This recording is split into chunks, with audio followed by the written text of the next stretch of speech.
ప్రభునందు ప్రేమైన దేవుని బిడ్డారా, ప్రభువైన యేసు నామమున మీకు శుభములు. జీవముగల దేవుని కృపావర్షం మీపై సమృద్ధిగా కురియునుగాక. ఈ దినం అనగా నవంబర్ నెల 4వ తారీఖు 2025 మంగళవారం హోలీ ట్రింటీ చర్చ్ మినిస్ట్రీస్ వారు అందించు అనుదినమన్నా. ఈ దిన మన ధ్యానాంశం కృంగిపోవద్దు దేవుని బిడ్డ, కృంగిపోవద్దు దేవుని బిడ్డ. దేవుని వాక్యం చదువుకుందాం అండి. 42వ కీర్తన 11వ వచనం.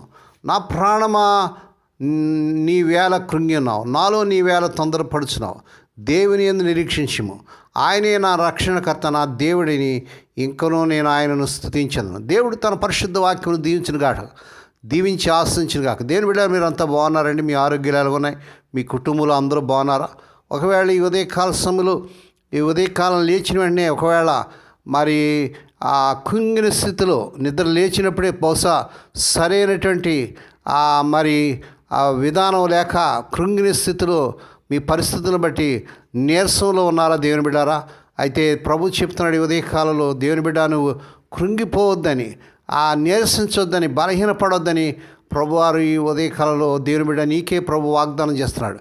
మీరు సమయం ఉన్నప్పుడు దయచేసి చదవండి. కీర్తన గ్రంథం 42వ కీర్తన 2 అధ్యాయాలు కూడా మోకాళ్ళపై చదివి ధ్యానించి మరి స్తుతించి ప్రభువును మహింపరిచి బలం పొందుకోండి. విన్స్టన్ చర్చిల్ అనే ఆయన చాలా బలమైన వానిగా, దృఢ సంకల్పం గలవానిగా పేరొందాడు. అతడు ఎన్నడూ ఆత్మ విమర్శ చేసుకునేవాడు కాదంట. కానీ అతడు చాలా కాలంగా అతన్ని తరచుగా వేధించు కృంగుబాటు తనతో బాధపడుచుండేవాడని మానసిక నిపుణులు ధృవీకరించారు. అతడు దానికి నల్ల కుక్క అని పేరు పెట్టాడట. ఆంగ్ల భాషలో అనేక పద్యాలు రచించి మనకు అందించిన కవి విలియం కూపర్ గారికి మరి మనం చూసినట్లయితే ఎన్నో రాశాడు. ఆయన కూడా ఈ కృంగుబాటు వల్ల కలిగే దుష్ప్రభావాలకు లోనైన వాడే. ఒక క్రైస్తవ విశ్వాసి దేవుని బిడ్డ కూడా కృంగుబాటు కురే అవకాశం ఉందంటారా? అతని విశ్వాసం బట్టి లేదా ఆమె విశ్వాసం బట్టి కృంగుబాటుకు గురవడాన్ని నమ్మడం ఒక మాయ. ఈ యొక్క 19వ శతాబ్దానికి చెందిన ఒక ప్రముఖ వేదాంతి డాక్టర్ జాన్ హెన్రీ జోవెట్ ఒకసారి తన స్నేహితుడు ఉత్తరం రాస్తూ, నేను మహాపరిశుద్ధుని అని, నాకు ఎటువంటి ఆటుపోట్లు ఉండవని నీవు తలంచవని నేను ఆకాంక్షిస్తున్నాను. నా జీవితంలో కూడా ఆటుపోట్లు ఉన్నాయి. దాంతోపాటు ఎవరు ఛేదించిన గొప్ప ఆధ్యాత్మిక సంతోషం మరి సమభావం ఉన్నాయి.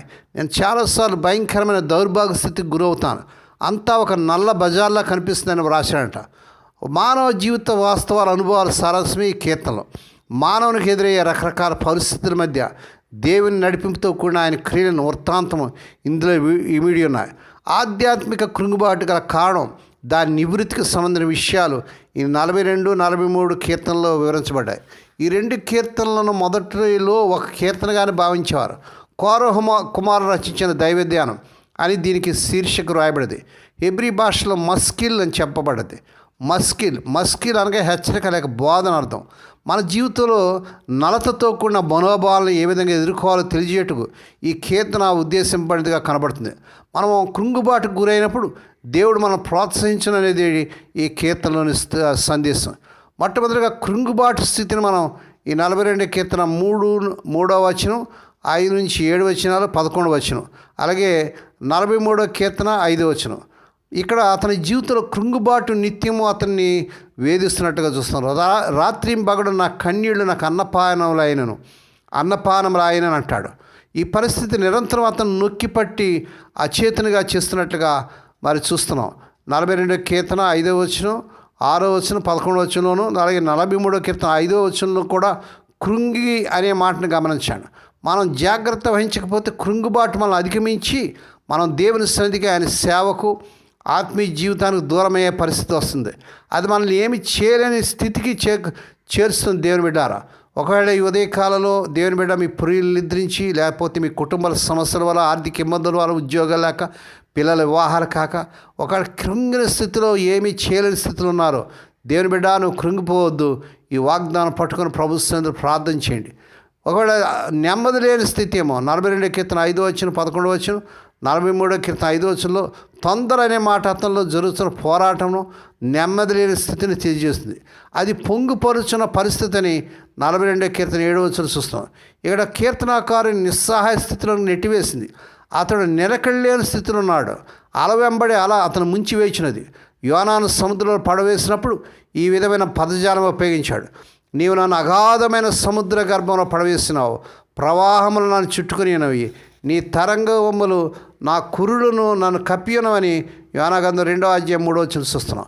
కృంగుబాటు కారణం ఏంటంటే రెండు కారణాలు తెలియచేయబరచబడ్డాయి. 42వ కీర్తన ఒక కారణాన్ని, 43వ కీర్తన మరో కారణం ఉద్దేశించింది.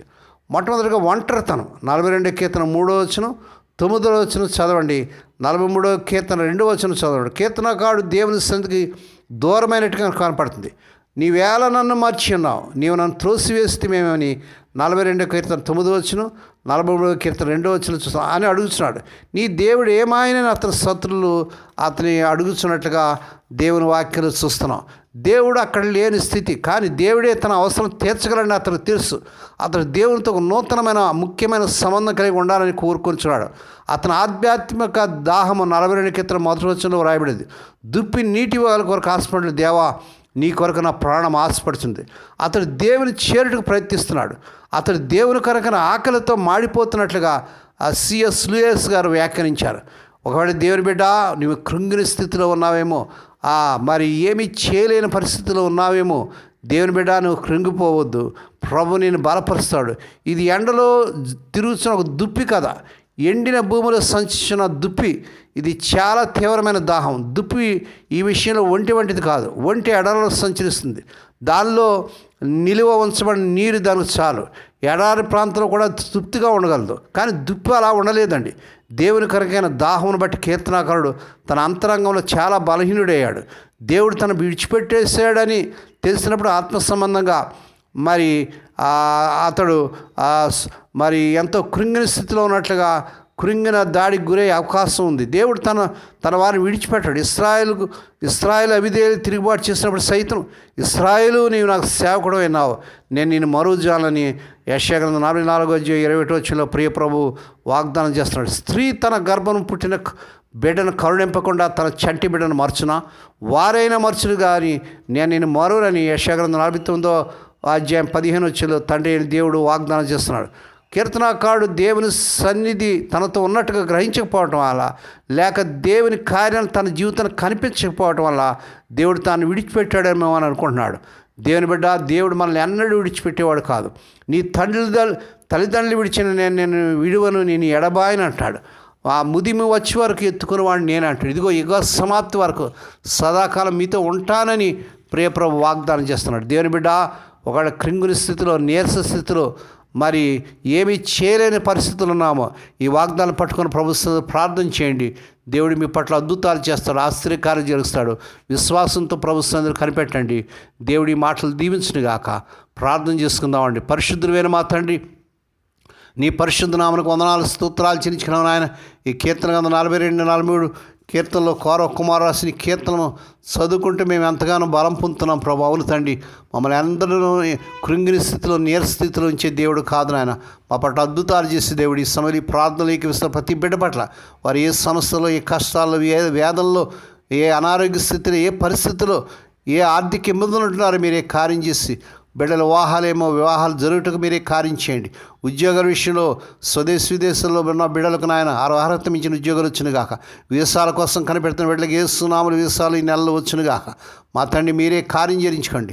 ఈ దినం పుట్టిన దినాలు, వాహ దినాలు, శుభదినాలు జరుపుకున్న బిడ్డలు బహుగా దీవించి, ఈ దినమంతట్లోని బిడ్డల చుట్టూ మీరు రక్తం చేసి, ప్రతివేదన కీడు నుంచి, దృష్టి నుంచి, ప్రమాదాలు తప్పించి, నాయన అనారోగ్య స్థితిలో ఉన్న వారి స్వస్థత, ఆరోగ్యం దయచేసి నీ కృపలో భద్రపరచమని, ఈ దినమంతటిని నీ బిడ్డలు నీ కృపాస్తులకు అప్పగించుకుంటే యేసే పరిశుద్ధ నామన స్తుతించి గణపరిచి వేడుకొని ప్రార్థిస్తున్నాం తండ్రి.